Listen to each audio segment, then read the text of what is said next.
అస్సలాముఅలైకుం, welcome to my channel. ఎలా ఉన్నారు? బాగున్నారా? నేనైతే చాలా బాగున్నానండి. మీరందరూ బాగుండాలని మనస్ఫూర్తిగా కోరుకుంటున్నాను. మన రొయ్యలను గోంగూర కర్రీ అండి, అది ఎలాగో చూసేయండి. ఈ ఉల్లిపాయలు కోసుకున్నాను, టమాటా, పచ్చిమిరపకాయలు. దీనికి కావాల్సిన పదార్థాలు ఐటమ్స్ ఇవేనండి.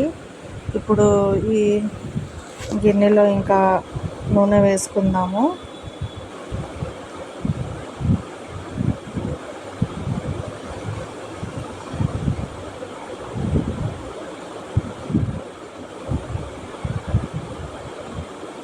ఇప్పుడు ఈ రొయ్యలు దీంట్లో వేసేసుకొని వేయించుకోవాలండి.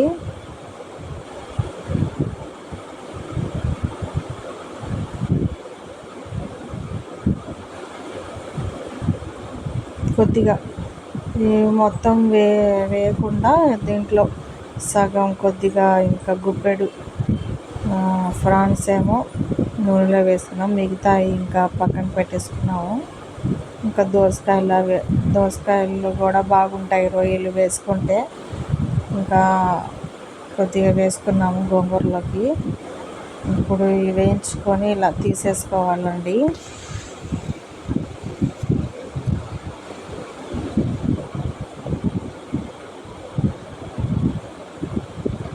దీంట్లోకి ఇంకా పెద్దుల్లిపాయలు వేసేసాము. అల్లం వెల్లుల్లి పేస్టు, లవంగా, చెక్క, యాలక్కాయలు కూడా వేసేసుకున్నామండి దాంట్లోనే. ఇంకా ఇప్పుడు అల్లం వెల్లుల్లి పేస్ట్ వేసేసాం చూసారు కదా. ఇలా కలుపుకోవాలి. ఇప్పుడు కోసుకున్న టమాటాలు కూడా వేసేసుకుందాము.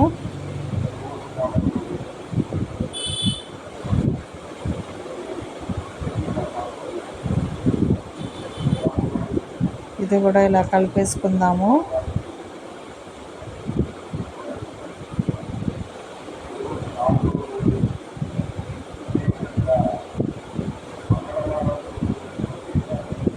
కొద్దిగా కరివేపాకు వేసుకుంటాము.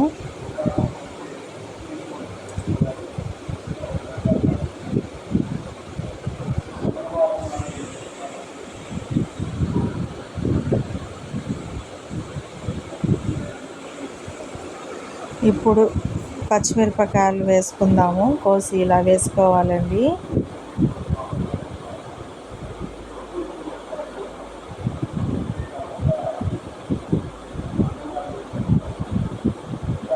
ఇది కూడా ఇలా వేసేసుకొని కలుపుకోవాలి.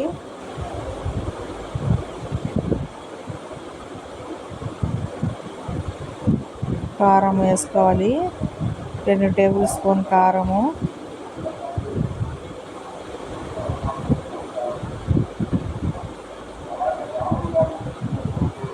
ఇప్పుడు గోంగూర వేసేసుకుందాము.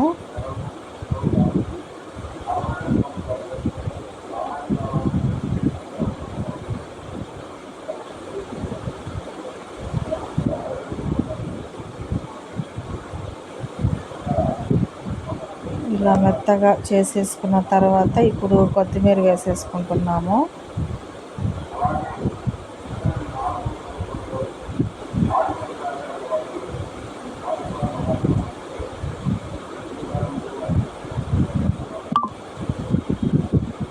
ఇప్పుడు వేయించుకున్న రొయ్యలు ఏమో దీంట్లో వేసేసుకోవాలి.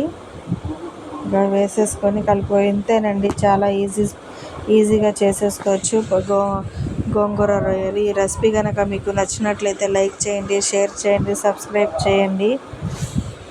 చూసేసారుగా ఎంత చక్కగా అయిపోయిందో ఈజీగా. ఓకేనండి, బాయ్.